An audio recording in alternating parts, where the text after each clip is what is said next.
अहम खबर शामिल करें। लाहौर की एहतसाब अदालत में आशियाना इकबाल स्कैंडल केस की समाअत। अदालत ने वज़ीर आज़म शहबाज शरीफ की हाज़िरी माफ़ी की दरख्वास्त मंजूर कर ली।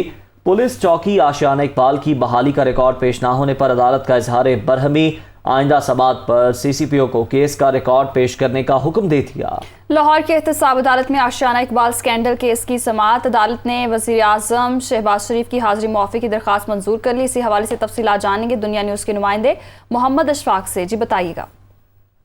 जी बिल्कुल, लाहौर की दो अदालतों में अलग अलग शहबाज शरीफ और हमजा शहबाज से मुतल्लिक केसेस की समाअत चल रही है। लाहौर की एहतसाब अदालत में आशियाना इकबाल हाफिज सोसाइटी केस की समाअत हुई है और इस मौके पर वज़ीर आज़म शहबाज शरीफ की हाज़िरी माफ़ी की दरख्वास्त जमा करवाई गई, जो कि एहतसाब अदालत ने मंजूर कर दी और मज़ीद कार्रवाई 21 मई तक मुलतवी कर दी।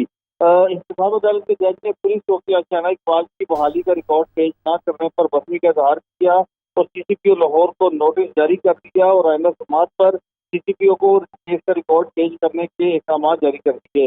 इसके साथ साथ आशियाना इकबाल चौकी में 2017 में मुकदमा दर्ज हुआ और उसका रिकॉर्ड नहीं मिल रहा था। इस हवाले से होम डिपार्टमेंट की लॉ ऑफिसर इरम शहजादी अदालत में पेश हुई और ये कहा कि रिकॉर्ड की तलाश के लिए मजीद मोहलत दी जाए। अदालत ने वज़ीर आज़म शहबाज शरीफ की हाज़िरी माफ़ी की दरख्वास्त मंजूर करते हुए मजीद कार्रवाई 21 मई तक मुलतवी कर दी और आइंदा समाअत पर मुकदमे के मजीद गवाहान को पेश होने के अहकाम जारी कर दिए। जबकि दूसरी जानिब लाहौर की स्पेशल सेंट्रल कोर्ट में मनी लॉन्ड्रिंग से मुतल्लिक केस की समाअत जारी है और उस अदालत में भी शहबाज शरीफ के वकील अमजद परवेज ने हाज़िरी माफ़ी की दरख्वास्त जमा करवाई है और इस हवाले से अमजद परवेज एडवोकेट के दलाइल जारी हैं।